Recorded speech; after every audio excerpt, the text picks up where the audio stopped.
Howdy, y'all. Hi, guys. It's Angela. And Ryan. From, You have it on the I do. I'm over You do. here. RNA music. You're wearing old school RNA. Yeah, well, so am I, technically. It's super old school. Technically, I am too. Yeah. But I haven't been able to wear this in a long time. I know. And now I can it's wear crazy. it, so it's nice. You look good. Thank you you. look good, Lolly. My buttons are not buttoned. Now we're buttoned. Now your buttons. Your favorite mom and pop guitar shop music lesson studio deep in the heart of Texas. That was a segue. That was intense. Yeah. It's us. We're back with another episode of Ask RNA. Back again. Angela and I are going to answer your questions. Let's get right to it. All right, y'all. Welcome back to another episode of Ask RNA. We are your hosts, Ryan And Angela. And this is going to be episode, I think this is 287. 287. We're moving right along. Second episode of 2021. Yeah. If you're new here, we own a little music shop and lesson studio in small town East Texas. Canton, Texas to be exact. Canton. So if you're ever driving through Canton, Texas, swing on in and say hello. Say howdy. And we have a little YouTube channel. Yeah. Do stuff and things. We do. Lately it's just answering questions, but we're going to continue with that. If you're new, subscribe. You'll enjoy it, I'm sure. Hit the little bell. You get notified of every single video that goes up. I have quite a few kind of like in the can, edited, ready to go. I had a really fun interview with our friend Pat from Australia. Yeah. And I just got to do a few tweaks to that, and we'll upload a little conversation between. Did you leave me in it? Or Yeah. Are you going to leave me in it?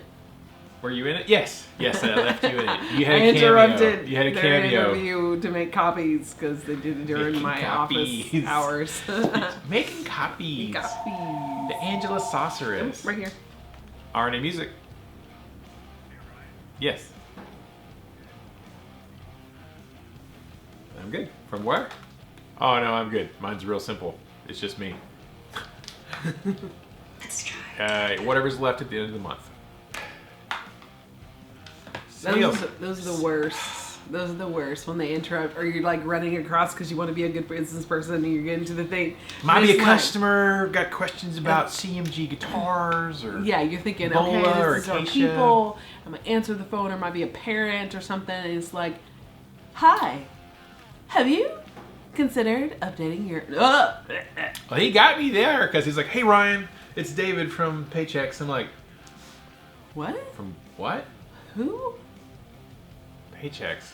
Oh, payroll and staffing and like online. I'm like, No, dude. bro, no, it's our payroll is real simple. Yeah. I don't need to farm out our payroll. Bro. Okay, Pristine. totally ruined my intro, Groove, y'all. dude. Yeah. It's okay. We're good. We're back. Yeah. If you're an old timer, go ahead and hit that like button. Give it a thumbs up. We love that stuff. Well, we do like it, but the algorithm likes it even more. Get your comment and fingers ready. And if you want to support us in any way financially, because you love the videos, go buy some swaggity swag. Link in the description down below. You can go to our Teespring store and get something there. I really need to get on our actual website store and do some stuff. But quickest and simplest, easiest way is get you some socks. Or a t-shirt. Maybe not the socks. The socks are a little pricey, honestly, but Yeah, for socks. we don't really have a lot of control over that. What kind of socks are those? But get you a t-shirt. Really good socks. All right. Anyways, we're going to answer your questions now. We'll get on to it.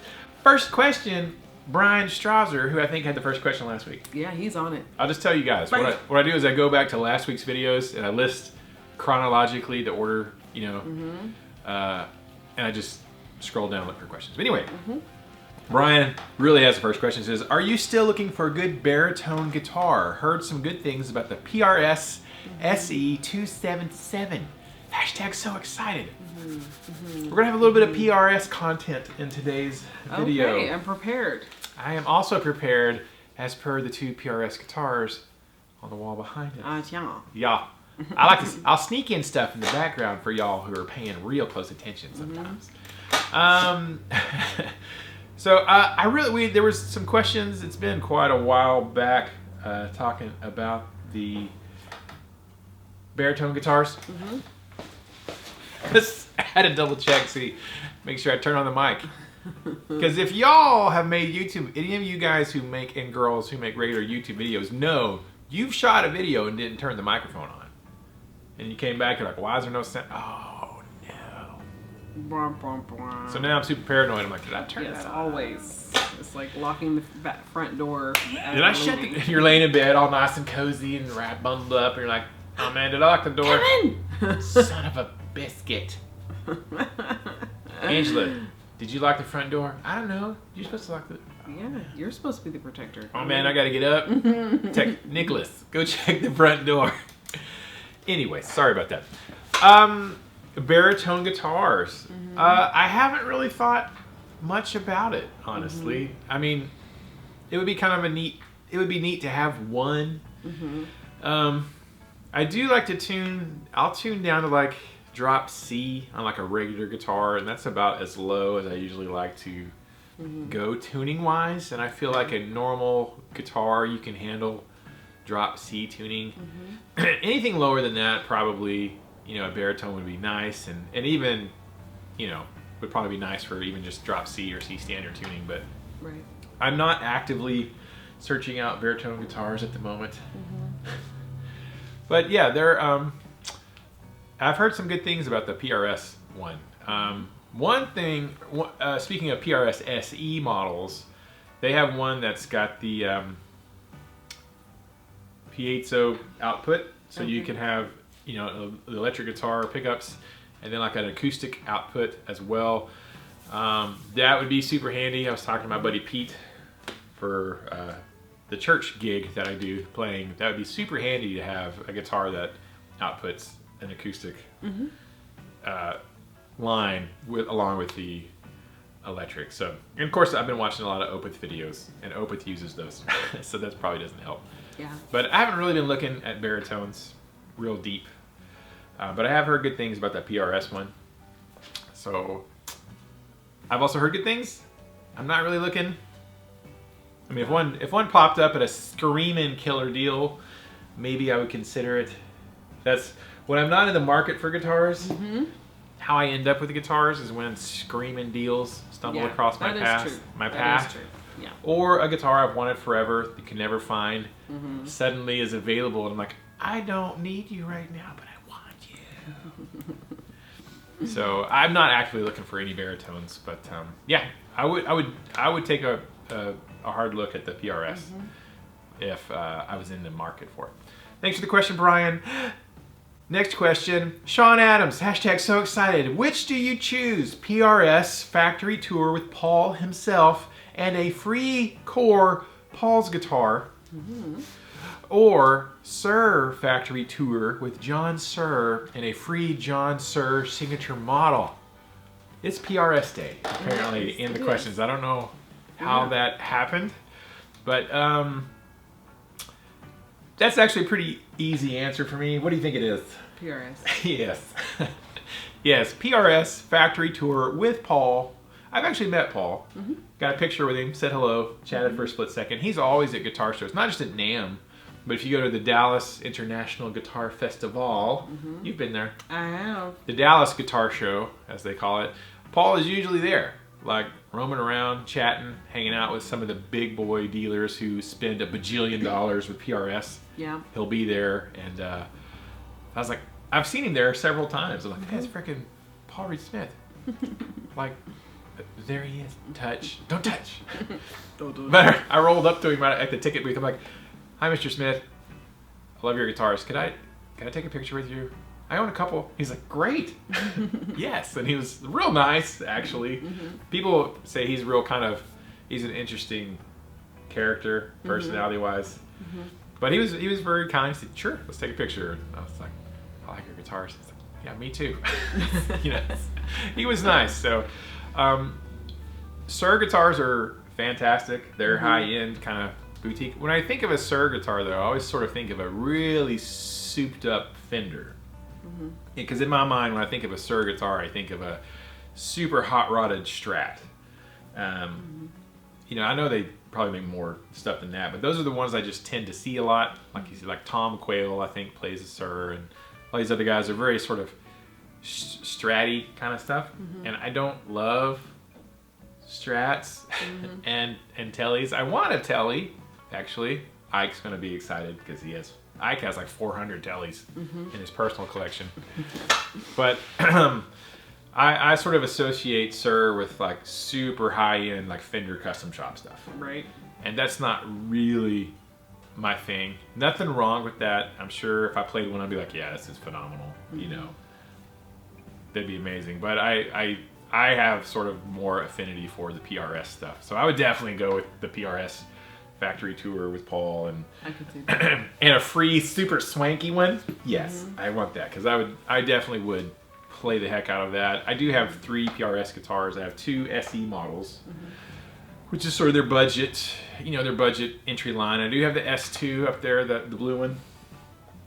So which is their budget USA line. Yeah. So I have 2 SEs and an S2. Would love to have a core model, but man, I would have to stumble across a screaming hot deal to convince the CFO to spend that kind of money on PRS. But yeah, I would go with the PRS. What would you guys do? What would y'all choose? PRS factory tour with Paul and a free super swanky PRS, or factory tour with John Suhr, super swanky free Suhr guitar? Tell us below what you would do. And now I'm thinking about free guitars. Oh man. Yeah. Thanks, John. It's like that $1 million question. What would you do with them? No strings attached question. No strings attached. What would you do with $1 bajillion? Buy an island. I was literally thinking, buy my own country and move. And buy an island somewhere and have it just the Republic of Lolly. That was super weird. Like I was literally thinking that. Yeah. You're in my brains. Always. Good gosh, that was freaky. Yeah, I would buy my own place and a private security team. Or my own nukes. I'd have my own nukes. Yeah. Like, I have my own nuclear weapons. You don't want to invade here. I would just be like, I'm just gonna stay far away. No televisions allowed. No cell phones. No anything. We're just gonna, I would build a freaking huge wall. Have like our own little community of just people that play music and do art and I'd hoard all the guitars in my private island. My private island of guitars. Thanks, Sean. Next question. Metal bass 10,000. I was about to say 1,000, but that would be 9,000 metal basses too few. Metal bass 10,000. Hashtag so excited. Ryan and Angela, congrats on entering your 2nd decade of owning and operating your own music store and being small business entrepreneurs. Thank you. Yeah. 2021 is 11 years of RNA music. Yeah. Still here. Crossing a new threshold of being business owners. I know. Crazy. Angela, have you ever thought of setting a goal of practicing up your skills and trying it out at a random open mic night? Find one in a town miles away from home if performing in front of people who are your neighbors.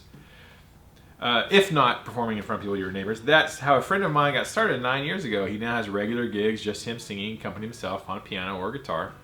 Every other month, his girlfriend will join him playing very basic guitar harmony vocals, just like that.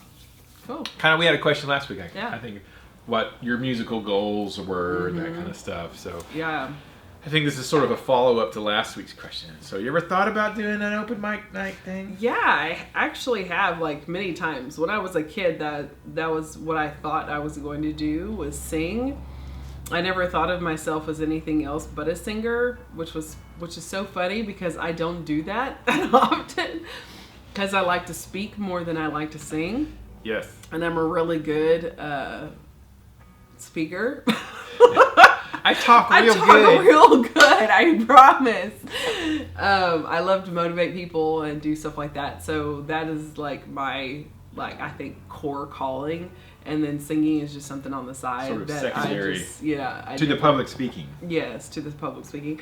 So, but like most of my childhood and young adult life, I always thought of myself, if I ever did anything in front of people, it would be singing, because that's what I did with my parents and sisters in ministry and traveling, and we did it like that was my life as a child. Because y'all kind of had a little singing group, sort of. Yes, every time my dad went to preach, because my dad is an ordained minister, we would sing. I mean, like all the time. And specials with family, friends, outings, in the middle of stores, like we were always singing. So I thought that was my thing. But I just like being in front of people when I did dance and stuff, and theater, and just being in ministry myself, and as a couple, you know, I've always been in front of people, and that's just, I just like any facet of it. But yeah, after, like, I have a conference coming up in March, and that has been like at the forefront of my brain. So I think after that, my year will actually start. I don't really consider right now the beginning of the year in my mind because I have so many things that haven't been finished, and they're coming to fruition at the beginning of March with this conference. And after that, I feel like I'll be able to go and focus on some other things. And I think that would be one fun thing to focus on. Solo. Yeah, because I've never ever done that. You've done. So you do get a chance to get up and sing, because we've done a few things where we've gone and done like acoustic stuff, me and you together, right? And then sometimes you have done like ukulele. Yes, and it's usually been like, you know, Ryan's busy getting things done over here, so while he's preparing stuff over here, I'm basically like the opening act. Like I kind of fill in the dead space, the air space, but it's really not like my show, right? You know. Yeah. So, which is fine, was fine, because I've never really branched out by myself as a musician and done anything. I've always relied on, understandably so, because I'm with Ryan and other friends, I'm always surrounded by amazing musicians. So I've never had to, they've always been kind of like a crutch for me. And so for me to actually say, you know what, I'm going to try this, I've never had the confidence. Ironically so, considering considering who I am and how I am, for that, like I never thought my brain and my abilities would include that, something like that. So the Weather Channel just told you something, like interrupted. Okay. Hush, Weather Channel, God. Shut up, Weather Channel. I'm trying to talk. Talking important so yeah, stuff here. I would love for that to be a goal. Now, whether I would want it to turn into something where it becomes like a normal gig, I don't think that's where my heart is, like at all, like a part of me. I think it's something fun to do. I love personally preparing like all these kids here to get them to perform. That's where my heart just shines and beams. I have one young man who he's learning Folsom Prison blues, and when he starts to smile, because he's such a kid, like no smiles allowed type kid. Very serious. He's like 16 years old, and when he starts to sing, and he actually shows emotion in his singing, and he plays, and even though it's like the timing's still rough and all those little things, he's learning. Just to see him smile at the end because he did it, it just sends me over the moon. I just love it, and I love all the kids here and watching them perform. So that right there is where my heart's at, not necessarily for myself to perform, but I would like to try it. Long story short, sure, yes. Yeah. Why not? Content filler, my life. Thank you, Dr. Phil, for listening. That's one of those funny things about, like, because we have friends who like gig and do like acoustic things and stuff, and for sure. Like you did a thing with our friend Tim. That was fun. That was like 5 years ago. That was a while back, but it was like a house party somewhere or a Christmas party or something, and you know. Yeah, it was a mother-daughter. The mother turned 60, and the daughter turned 40, and it was just this private house party with them and like maybe 7 or 8 other people, maybe 10 people, and this gorgeous home in North Dallas, and it was just so much fun. And Ryan was there. You played a little bit, didn't you? No, I just was kind of there. You were like our sound guy. Did you not play? No, I didn't. Thought you did. And Tim Worley played the guitar, and ukulele. He actually played the ukulele a little bit. They wanted some background music for their party. And I sang like a set of, that was my first time ever doing anything like that. And getting paid to do it. And getting like, paid to do it. It was an actual gig. That was my first actual, apart from Ryan, gig ever. Yeah. Because I do things just to help. I never do things for pay. Because that's just not where my heart is. If you need me, I'll be there. See, I'm kind of the opposite. Like, you're gonna have to pay me. Like, yeah. I have so many friends who have gig and are in bands and things, and it's like, I don't know. Like at 45 years old, like I don't want to go play a gig somewhere and make like $10 and get home at 2 a.m. in the morning. Yeah. See, no, that's not my idea of stuff fun at all. I like my sleep. Yeah, and it's like, I mean, I love like playing, and playing in front of people is awesome, and it's really super is. fun. You get, this sort of buzz out of like playing in front of people, and people being like, "Wow, that's good. that was great. I really loved that. That was awesome. Oh, thank you." I mean that, but I don't want to like. I like to sleep too. It's kind of like I think we are so content with how things are set up now. Yeah. Now it would be fun. It would be fun, but it's not something that our hearts like we're really trying. That's our aim. Yeah. It would, but it would be a fun goal to set and actually try to achieve something like that. I think that would be a fun side goal. Yeah. Now, to go gig, just as that's your hobby. It takes a lot of patience with yourself, with time. I applaud anybody who does it on a regular basis. Because it's work. Because that is hard, stinking work that I am not willing to do. No. Well, it depends. Like, I have some friends who do it, and they get paid really well for it. I'm like, that's a different story. If I'm going to go do, like, a one-night gig thing somewhere and make, like, $300 or $400 yeah, sure, for 6 hours of work, that's another thing versus $50. Yeah. Or you're really like -$5 after gas. Right. I'm like, I'm not interested in that because I can sit at home and play guitar. Right. And not lose money. Right. Now, if you're gonna pay me significantly per hour to do it, right. I would give up some sleep for a couple $100. Not for $50. No. I like sleeping. Anyways, detour there. But do like an open mic night. Yeah. We have a town.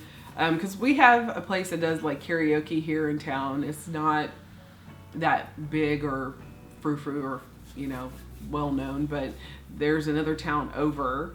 It sounds so country. Town. There's a town over, over yonder, that has karaoke night. And a few of my friends, they've been going almost every night. Like the Laras, they've been going like all the time. Where and they're like, in Wills Point. In Wills Point. Yeah. Okay. I thought you were talking about Ben Wheeler. Yeah, no. Wills Point's just a town over. It is. And so they were like, you need to come with us. Why aren't you here? And they'll like message me, all of them, like, we're here waiting for you. I'm like, I just took off my shoes and my socks and there's no turning back. I'm going on here. I done got on my sweatpants. I'm sitting eating my bowl of rice, watching how-to videos on YouTube. Plus, I've been singing all day. Yes, because this is my job. I've already been singing karaoke This is songs their all day. escape to get away from the house and the kids. I'm not home most of the day, like ever. So for me to be in my chair at home and actually not have to go anywhere is wonderful. Yeah. Anyways, we got off on We did. a weird tangent. We're chasing rabbits. Yes. Was that metal that was bass? metal bass. 10,000. Metal bass in the year 10,000. Metal bass 10,000. Yes, I think that would be a great goal. Hit me up after March 5th and 6th, after the conference is over. Actually, as soon as that is over, we have birthdays and and I'm trying. Wait, our anniversary is right before that. After, babe. After. Oh, it's 5th and 6th. Okay. No, our anniversary is the 26th. I know. It's in March. Yes. So we have our youngest 16th birthday in March and our oldest 21st birthday in April, and our anniversary and my birthday smack dab in the middle of those in March and April. So, and I'm trying to plan a family vacation, and it's just, yeah. True. But keep me up, y'all keep reminding me, and I'll keep it on my list of things that I will at least try, record, and y'all watch. Maybe Ryan could go live and we'll watch it. And oh yeah. maybe we can like set up like an open mic night here at RNA Music. I'm sure we could. Since we've done workshops and we've done clinics and things here. That'd be fun. Yeah. Yeah. All right. Thanks for the question, Metal Bass.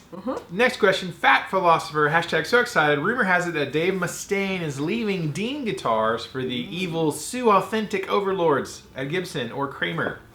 I have a Dean VMNT. Do you think they will be worth more on the used market since Dean won't be making them anymore? Yeah. Ah, great question. All right. That's been the rumor for a while, which I always thought was a weird move for Dave Mustaine to go to Gibson, but it seems like he's going to end up with Kramer, which is Kramer owns Gibson. It's a subsidiary, kind of like Gibson just acquired Mesa Boogie amps. So they're in the umbrella corporation. Right. That it seems like Dave's probably going to Kramer, which kind of makes sense, I guess, more than playing like Gibson traditional V's and stuff like that. Right. Get stuff in my beard. You just have a wild hair that's sticking out. I do. It's very distracting. I always get wild hairs. Okay. Will they be worth any more money? That kind of depends. It's like, how many did they make? Like, how many of those are out there floating around? I feel like there's probably a lot of Dave Mustaine V Deans out there floating around. Kind of like there's a bajillion Dean dime bag guitars. So, finding those isn't really that big of a deal. I think a good thing to do is go back and search for the used market for his ESP guitar. So he had the DV8, had like a little 8-ball on the 12th. Oh yeah. Like Dave Mustaine V, whatever. Because he was with ESP for a while, and you could check to see those signature models. Like, are those expensive? Because obviously ESP and LTD is not making any more of their Dave Mustaine signatures. Go check the availability and pricing of those from the last company he was at before Dean, and that might give you a good idea. But I kind of don't think they're necessarily going to go way up in value, because I feel like there's probably a lot floating around. So it's all a supply and demand issue. Right. And then there may or may not be a ton of demand for that. It just depends. But a good example, like I've got. So this is one of my PRS SEs that I got last year. The first guitar of 2020, actually. I meant to do a video, the guitars of 2020, and I just haven't done it yet. But it's a Frederick Akison signature PRS. And they're not making it. It's out of production. The guys in Opeth are still PRS artists, but they don't have their signature SE lines anymore. So they're a little tricky to kind of come across. By the time I found that, I found 2 of them, and they were like reasonably priced, like $500, $400. So it's like, oh, even though they're not making them anymore, they weren't necessarily super expensive. Right. And since then, I haven't found any more used, or even the Michael Ackerfeld, who's the main singer guy. Michael Ackerfeld's the main singer guy and guitarist. He had his own signature PRS, and those all pop up very often. But when they do, they're not crazy expensive. So my gut kind of tells me I don't think they're going to go up in value. Probably. They could possibly. Now, if you have one that's kind of a limited edition one where there's only so many of that particular paint job made or something, Right. it might be worth a little bit more, but I don't think they're gonna skyrocket in value. That usually only happens when the artist dies.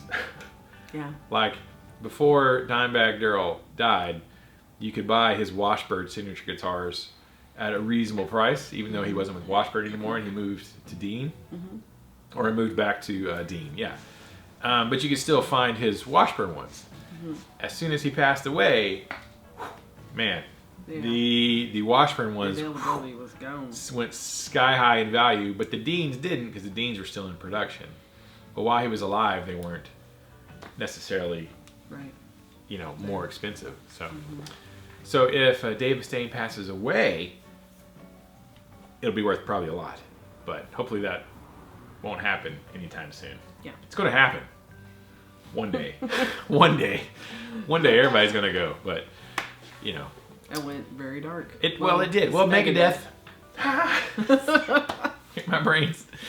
All right, next question. And final question, also from Fat Philosopher. So he got 2 questions. Hashtag so excited. Happy New Year, Ronnie and Angela. I've been thinking of getting a Schecter E1, but I play classical style. Is it hard to hold an Explorer type guitar in the classical style? Oh, great question, Fat Philosopher. I just so happen to have an Explorer from your favorite company, the Evil Overlords. This is my 91 Gibson Explorer that I got back in 92. It is not hard to play in a classical position. It's actually super, super great. That's one of the things I really like about the Explorer shapes, is they're really great. Now you can't really see. I'm going to bump into our ukuleles. But if you're playing side saddle, like, you know, on your right leg. Sorry, babe. There we go. Yeah, so if you're playing resting on your right leg, it's fine, obviously. But if you're playing in the classical position, it's great too. Like, it's not a problem at all. It really fits perfectly on your left leg, and then the bottom portion kind of rests on your right leg. So it's great, actually. I had a Schecter E1. You'll appreciate the story. Schecter E1 custom, obviously, because we have some videos where I'm comparing it to the Gibson versus the Schecter E1. It got a lot of views for us. It was a good video. Still gets a lot of views. I ended up selling it to my friend Adam Lamar from the band Warefoot and the Skate Nicks. And Adam has my Schecter E1 custom. It's now Adam's Schecter E1 custom. But I sold it to Adam for the express purpose of purchasing a Gibson Les Paul Standard. So I sold my Schecter E1 to purchase another Evil Empire guitar to fund, like, well, halfway. Well, I'm not quite halfway funded. One third of the fundage for the Gibson Les Paul Standard, 1996 Gibson Les Paul Standard. Right. That I got. So, which I liked it. The neck was a little bit thicker on that one than it is, I think, on my Gibson, which is why it kind of, like, it was great. It's a great guitar. It really was. But it felt slightly different than the Gibson, which you would maybe probably like. Yeah. So I liked it, didn't love it. Didn't love it. I liked it a lot, didn't love it. However, now I've seen that same guitar in other people's YouTube videos, and I'm like, dadgum, that thing looks great on video. Like, in video, it's like, that is a freaking good-looking guitar. I'm like, dang it. Kind of, you know, not a lot of regret, very, very tiny regret of selling it. Of course, I know, I mean, you know, Adam's got it, but I do like Explorer type guitars. I kind of deep down would maybe want another one, maybe give the E1 another chance. They had the E1 Standard, which is out of production. The customs are still there. They've got some swanky versions at the Floyd Rose on it and Sustainiacs, and, you know, they have their Apocalypse, you know, E1 with 24 frets and stuff. They had the Standards, which are not in production now, but they were pretty, like, a very basic, like a Gibson Explorer, like just plain black with a pickguard. Like, nothing fancy at all. And I kind of liked that, actually. I'm like, and those were the most affordable ones. Not in production. You can kind of find them used a little bit here and there. I'm kind of interested in just the super basic E1. Like, the custom I had was the fancy one. Yeah. I kind of want the basic, just the plain Jane one. But, you know, I don't know. But it's great. Explorers are great for whatever position you want to play in. They're ergonomically really well balanced most of the time. Some of them are. We had some before that were not balanced. Not by Schecter, but another brand. I don't really recommend those, but the Schecter was great. I know you hate Gibson, so probably don't get a Gibson one. Or get one that's really old, like back when the company was still cool, before they did bad stuff. Or whatever you think. Yeah. Or get you an ESP. Or an LTD. Hey, why not? Yeah, I mean, Dave Mustaine while you're there. Dave Mustaine had some sort of Explorer type guitars. Yeah. That he played for a little bit with Dean. But yeah, no, there's no problem if you like to play classical style. I think you'll find it very comfortable. I've been playing mine a little bit more lately at home, and I'm like, oh yeah, I really do like this guitar. I should play it more. All right, that was the final question. Thank you, Fat Philosopher. If y'all have questions for next week, please leave them below in the comment section. With your comments, please give your answers to these questions. We'd love to see and hear your perspective.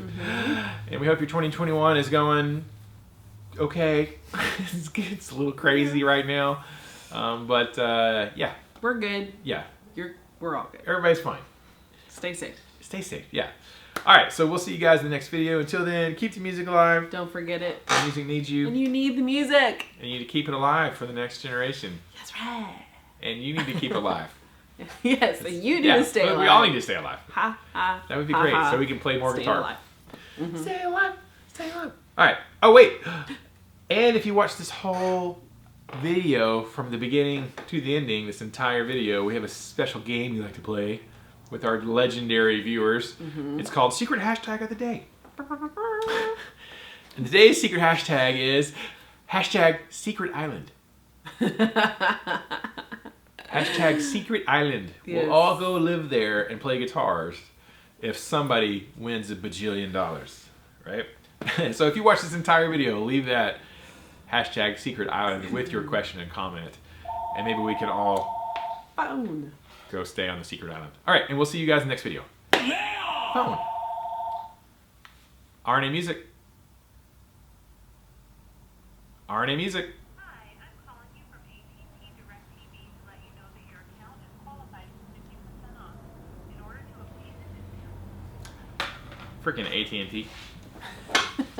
Hi. I doubt it is AT&T. I'm calling you to let you know your account. I'm like, is it though? Is it?